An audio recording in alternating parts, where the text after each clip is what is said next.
প্রচন্ড এই শীতের মধ্যে যখন আমাদের লাকড়ি চুলায় নুডলস রান্না করে খেতে ইচ্ছে করে তখন আমরা এটাই করি। আজকে বাড়ির সবাইকে রান্না করা গরুর গোশত দিয়ে নুডলস রান্না করে খাওয়াবো। হ্যালো এভরিওয়ান, আসসালামু আলাইকুম। কেমন আছেন সবাই? এই তো দেখছেন আমরা কিন্তু এখানে সবাই মিলে অনেক মজা করতেছিলাম। আসলে আপনারা একটু শুনেন যে আমরা কি নিয়ে মজা করতেছিলাম। কিছুই না, এই না তোর লাভটা কি?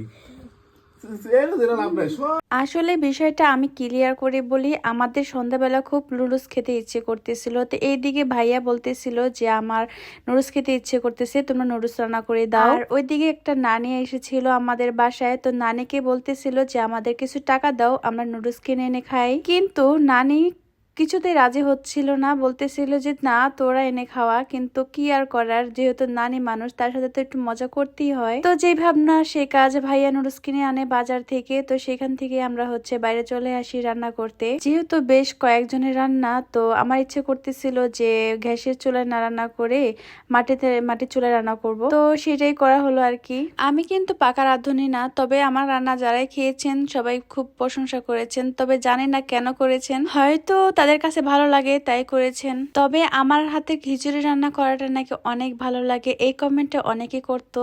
কিন্তু আলহামদুলিল্লাহ আমার ফ্যামিলির সবাই কেন জানি আমার হাতের রান্নাটা খুব পছন্দ করে। আমি যা কিছুই রান্না করি না কেন সবাই খুব মজা সহকারে খায়, নিজের কাছে তখন বেশ আনন্দ লাগে। আসলে সবাই কিন্তু পারে না যে মন মতো রান্না করে খাওয়াতে, কিন্তু আমি যতটুকু পারি আলহামদুলিল্লাহ আমার পরিবারের সবাই খুব হ্যাপি। যাই হোক, কথা বলতে বলতে এতক্ষণ দেখে নিলেন যে আমি কি রান্না করতেছিলাম। প্রথমে নুডলসটাকে একটু হাফ বয়েল করে নিয়েছি, তারপরে পেঁয়াজ, তারপরে ডিম, এগুলো হালকা ভেজে নিয়েছি। আর দেখতেই পাচ্ছেন আসলে এখানে আমি রেসিপি দিচ্ছি না, কারণ আমার থেকে ভালো রাঁধেন অবশ্যই আপনারা, কিন্তু আমি যেভাবে রান্না করি বাসায় ওইটাই আপনাদেরকে দেখালাম। এই আর মজার বিষয় হচ্ছে কি জানেন, একটা যে কোনো জিনিসই আপনি সবাই মিলে যখন খাওয়া দাওয়া করবেন না, তখন কিন্তু বেশ ভালো লাগে। তো আমাদেরও তাই হয়েছে, কেন জানি ওদিনকার নুডলসটা এত মজা হয়েছিল। আর বিশেষ করে লাকড়ি চুলা রান্না তো কথাই নেই। যাই হোক, আমার আশেপাশে ব্যাকগ্রাউন্ড দেখে কেউ আবার কিছু মনে করবেন না, ব্যাকগ্রাউন্ড যেমনই হোক না কেন, কিন্তু রান্নাটা যে মজা হয়েছে এটাই সত্যি।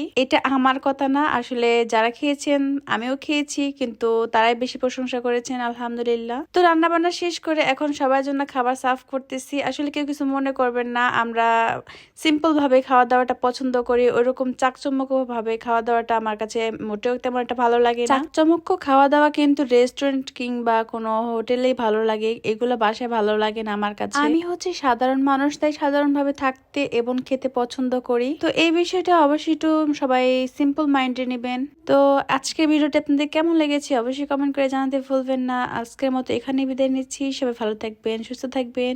আল্লাহ হাফেজ, আসসালামু আলাইকুম।